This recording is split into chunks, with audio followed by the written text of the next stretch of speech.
दिल्ली में इन दिनों राजनीतिक माहौल फिर एक बार गर्मा गया है। आपकी सरकार को दिल्ली की जनता ने उनकी जगह दिखाई और फिर आ गई दिल्ली में बीजेपी के दमदार और मजबूत रेखा गुप्ता की सरकार। ऐसे में जैसे रेखा गुप्ता अपने सीएम पद का कार्यभार संभाली है, उन्होंने आप और केजरीवाल की पोल खोलनी शुरू कर दी है। फिर चाहे वो दिल्ली शराब घोटाला हो या स्कूलों को लेकर धांधलेबाजी या पुराने बंगले की रखरखाव पर हुए खर्चे का हिसाब, बीजेपी ने आम आदमी पार्टी पर जमकर निशाना साधा है। ऐसे में एक बार फिर दिल्ली स्कूलों को लेकर दिल्ली सीएम रेखा गुप्ता ने बड़ा बयान दिया है, जिससे केजरीवाल और आप नेताओं की बौखलाहट सामने आ सकती है। तो आइए जानते हैं कि आखिर सीएम रेखा गुप्ता ने क्या कहा है। बता दें कि दर्शकों, इस समय दिल्ली में स्कूलों को लेकर सियासत गर्मा गई है। आम आदमी पार्टी द्वारा हो रहे आरोपों पर अब रेखा गुप्ता की सरकार में मंत्री आशीष सूद ने पलटवार किया है। बता दें कि मंत्री आशीष सूद ने कहा है कि हमारी पहली प्राथमिकता है कि दिल्ली में किसी भी तरह का स्कूलों का व्यवसायीकरण बर्दाश्त नहीं करेंगे। दिल्ली सरकार की प्राथमिकता है। दरअसल दिल्ली में प्राइवेट स्कूलों पर जारी सियासत के बीच रेखा गुप्ता सरकार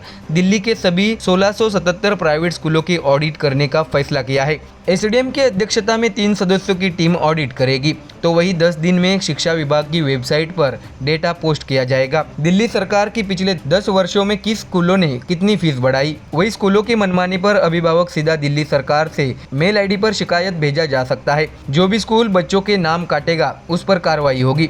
दर्शकों, आपको जानकारी दे कि दिल्ली सरकार द्वारा होने वाली इस ऑडिट के बाद केजरीवाल और पूरी आम आदमी पार्टी के बीच खलबली मच गई है। ऐसे में दिल्ली सरकार में मंत्री आशीष सूद ने कहा है कि हमारी पहली प्राथमिकता है कि दिल्ली में किसी भी तरह का स्कूलों का व्यवसायीकरण बर्दाश्त नहीं करेंगे। दिल्ली सरकार की यह प्राथमिकता है। उन्होंने ये भी कहा है कि हम अपेक्षाओं के बोझ को लेकर सरकार चला रहे हैं और पूरी कैबिनेट इस पर काम कर रही है। पिछली सरकार क्या देकर गई, उसकी जगह हम सब इस पर लगे हैं कि हम क्या करें।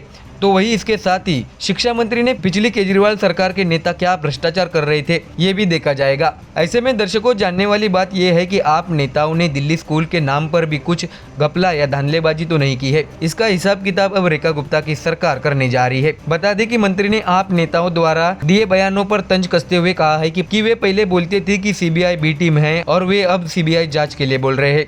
तो वही दिल्ली सरकार में शिक्षा मंत्री आशीष सूद ने आप नेता और पूर्व उप मुख्यमंत्री मनीष सिसोदिया को चुनौती दे दी। उन्होंने कहा है कि वे सबूत लेकर थाने जाए और एफआईआर दर्ज कराए। मीडिया के सामने बेरोजगार नेता की तरह बर्ताव न करे। उन्होंने आम आदमी पार्टी पर तंज कसते हुए ये भी कहा है कि अगर आपने इतना अच्छा काम किया होता तो दिल्ली की जनता आपको हराती नहीं। ऐसा कहते हुए बीजेपी नेता ने आम आदमी पार्टी के नेताओं को चैलेंज कर दिया है। ऐसे में फिर एक बार दिल्ली की राजनीति गर्मा गई है। दरअसल मंत्री आशीष सूद ने यह भी कहा है कि दिल्ली में 1677 स्कूल है, जिसमें 375 सरकारी जमीन पर है और इन्हें सरकार से अनुमति लेनी होती है। आज तक प्राइवेट लैंड पर स्कूल चलाने वालों के बारे में सुना है। हम पर आरोप लगा है कि फीस बढ़ाने की साजिश कर रहे हैं। ऐसे में मंत्री सूद ने यह भी कहा है कि बीजेपी जांच करवाएगी कि पहले कौन कौन रिश्वत लेता था। हम किसी भी तरह से अनैतिक बढ़ोतरी नहीं होने देंगे। स्कूल में 15 करोड़ का घपला किया और आप सरकार में 15% बढ़ाने का मंजूरी दे दी। इसी तरह आतिशी के कार्यकाल में 13% फीस इसी स्कूल में बढ़ी। तो देखा दर्शकों, कैसे एक बार फिर दिल्ली की राजनीति में बीजेपी और आम आदमी पार्टी आमने सामने है। ऐसे में आने वाले दिनों में क्या कुछ नया घोटाला आप नेताओं का सामने आता है, ये देखने वाली बात होगी। Bureau report MDR news.